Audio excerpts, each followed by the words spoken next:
Hii tumepata fursa ya ugeni wa washiriki kutoka nchi mbalimbali ambao wamekuja katika mkutano huu unaofanyika hapa katika maabara ya afya ya jamii Wawi Pemba, kwenye eneo zima la kuona jitihada lakini na kile ambacho kinapaswa kufanywa, changamoto ambazo zipo kwenye maeneo mbalimbali ya kidunia, ambao watabadilishana uzoefu kwa wiki hizi mbili kuweza kuona jinsi gani na sisi tunaweza tukafika pahala tukapunguza magonjwa haya yasiyopewa kipaumbele kwa maana ya NTDs.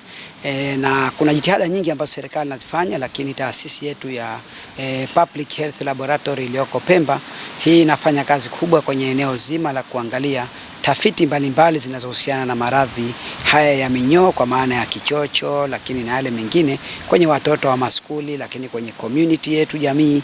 Kwa hiyo yote haya ni muendelezo wa kuona kwamba hii center ambayo WHO wenyewe wanaitambua, basi wataalamu kutoka maeneo mbalimbali wameweza kuja kushiriki katika mkutano huu wa wiki hizi mbili, na ndani yake watatupa experience ambazo wao wanazo, lakini yako ambayo watayasoma kutoka kwetu, kwa sababu kuna mafanikio makubwa ambayo yamefanyika na taasisi hii ya PHL. Kabla ya hapo, kwenye miaka ya nyuma kabisa, kwa upande huu wa East Africa ilikuwa ni taasisi ya kwanza, lakini kuna maeneo mengine sasa hivi ukienda kwenye Dar es Salaam na maeneo mbalimbali wamepata kuona kwamba hii taasisi kumbe ina umuhimu mkubwa. Tuwashukuru sana wale ambao ni waanzilishi wa kujenga taasisi hii ambayo kwa kweli kwa hapa Pemba inatusaidia kama mkombozi kwenye eneo zima la kupata taarifa sahihi za tafiti, lakini data mbalimbali, kwa kushirikiana na kitengo chetu ambacho kinaratibu maradhi yasiyopewa kipaumbele, ambako nako pia kuna jitihada kubwa za serikali ya watu wa China ambao nao wanafanya. Kichocho hapa Pemba ilikuwa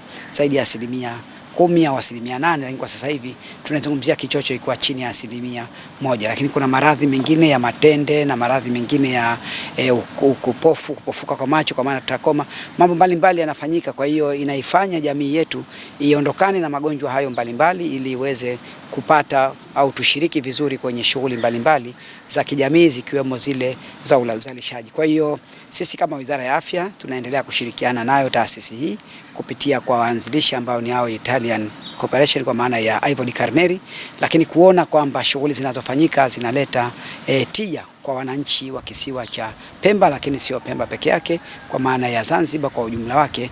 Na hii inataka kutupeleka kwenye kidunia. Kunadhamiriwa kwamba ikifika mwaka 2030 tunategemea kwamba haya maradhi ya NTD yasiwe tena changamoto kubwa katika dunia. Ikiwa yapo, basi yawe kwenye hatua ndogo, lakini tunaelekea kwenda kuyaondosha. Kwa hiyo tegemee kwamba na sisi kama tumo katika mkakati wa kuona kwamba mipango na mambo mbalimbali ambayo yanapangwa na wizara, lakini kwa kusaidiana na wadau mbalimbali ili tuweze kufikia malengo hayo. Kwa hiyo mkutano huu mimi niseme kwamba ni fursa pia kuendelea kuitangaza Zanzibar kwenye maeneo mbalimbali, lakini akiwemo haya ya kiutalii na masuala mengine ya kuona wenzetu hawa watuone kwamba tuna uwekezaji mkubwa kupitia kwa rais wetu Dr. Hussein Ali Mwinyi kwenye maeneo mbalimbali ya sekta ya afya ambayo inaendelea kufanya vizuri, na mgeni anakuwa hana wasiwasi wa kuja Zanzibar. Hata kipata changamoto ya kiafya, tunavyo hospitali na vituo vya afya ambavyo vinaweza kukidhi kuwapatia wao matibabu wakati wanapokuwepo.